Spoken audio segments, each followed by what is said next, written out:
A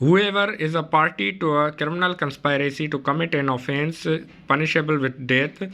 imprisonment for life or rigorous imprisonment for a term of 2 years or upwards shall where no express provision is made in this code for the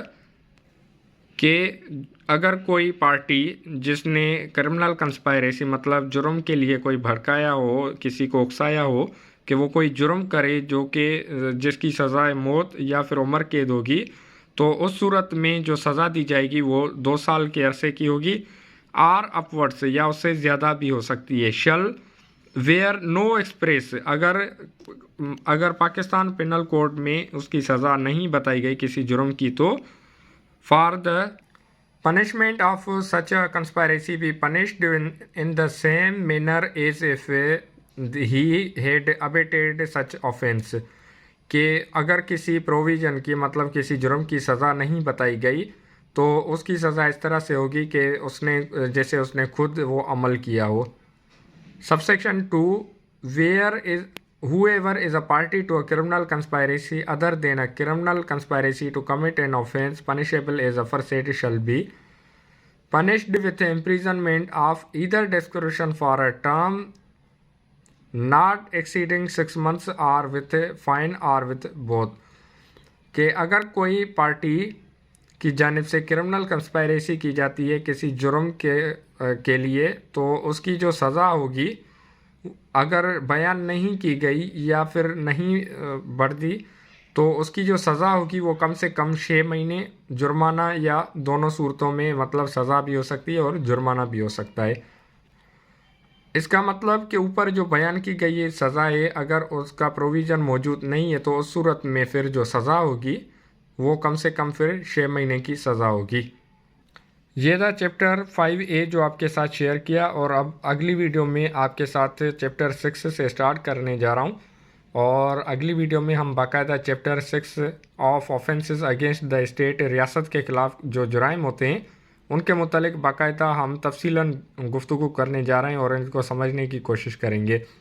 اگلی video میں chapter 6 section 121 121 سے start کریں گے، جس میں ہم باقاعدہ section wise start کریں گے، جیسے سیکشن 121 120A اور اس کے بعد سیکشن 122. باقاعدہ اس کو ہم تفصیلاً گفتگو کریں گے کہ کیسے ریاست پاکستان کے خلاف اگر کوئی جنگ یا پھر کنسپائریسی یا ابیٹمنٹ یا جنگ کی معاونت کرتا ہے یا بغاوت کرتا ہے یا بغاوت کے لیے اکسانے کی کوشش کرتا ہے یا اکساتا ہے تو اس کی سزا کس طرح سے ہوگی، اس کے متعلق ہم باقاعدہ تفصیلاً گفتگو کریں گے. اور جو ملٹری پنشمنٹ ہے جو کہ جس میں کورٹ مارشل کیا جاتا ہے، اور جو ملٹری کے قوانین ہیں پاکستان پینل کوڈ کے قوانین ہیں، ان کو باقاعدہ ہم کمپیریزن کے ساتھ اسٹڈی کریں گے اگلی ویڈیو میں.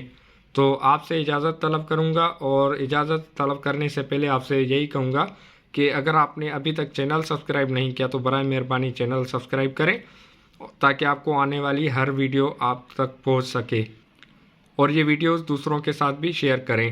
اسی ڈاکٹرائن آف لا کے یوٹیوب اور فیس بک چینل پر، جو کہ ڈاکٹرائن آف لا کے نام سے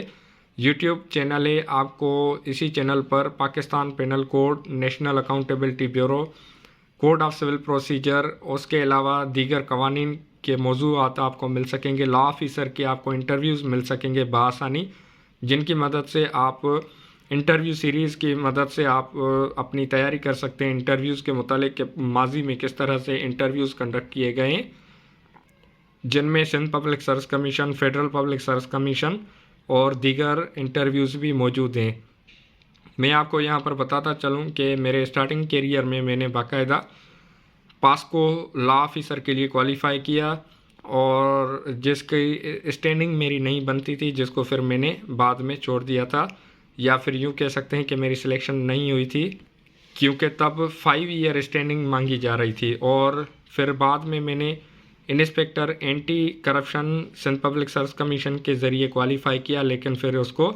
انٹرویو کے لیے پھر میں کوالیفائی نہیں کر سکا تھا انٹرویو میں. اس کے بعد پھر پاکستان ریلوے میں لا آفیسر، جو کہ کیس نمبر 103 آف 2021 یا شاید 22 تھا یا شاید 2020 تھا، جس میں نے باقاعدہ کوالیفائی کیا تھا، اور انٹرویو کے بعد میں نے وہ جاب ایکوائر نہیں کی تھی. جاب نہ کرنے کا مقصد کہ 16 اسکیل کی فیڈرل کی جاب تھی لا آفیسر کی، اور سیلری بالکل کم تھی، جس کو میں نے پھر چھوڑ دیا تھا. تو اب میں باقاعدہ ریگولر پریکٹس کر رہا ہوں یہاں کراچی شہر میں، اور بہترین اپنے آفس کے ساتھ آپ کے لیے ویڈیوز اور دیگر ماحول میں نے بنایا ہوا ہے. تو اب میں نہیں سمجھتا کہ مجھے کسی اور چیز کی کمی یا کوئی ضرورت ہے. تو آپ سے اجازت طلب کروں گا. اگر آپ کو رہنمائی چاہیے یا آپ رہنمائی حاصل کرنا چاہ رہے ہوں تو مجھے کمنٹ سیکشن میں آپ بتا سکتے ہیں، جو کہ میں آپ کے لیے آسانی پیدا کرنے کی کوشش کروں گا.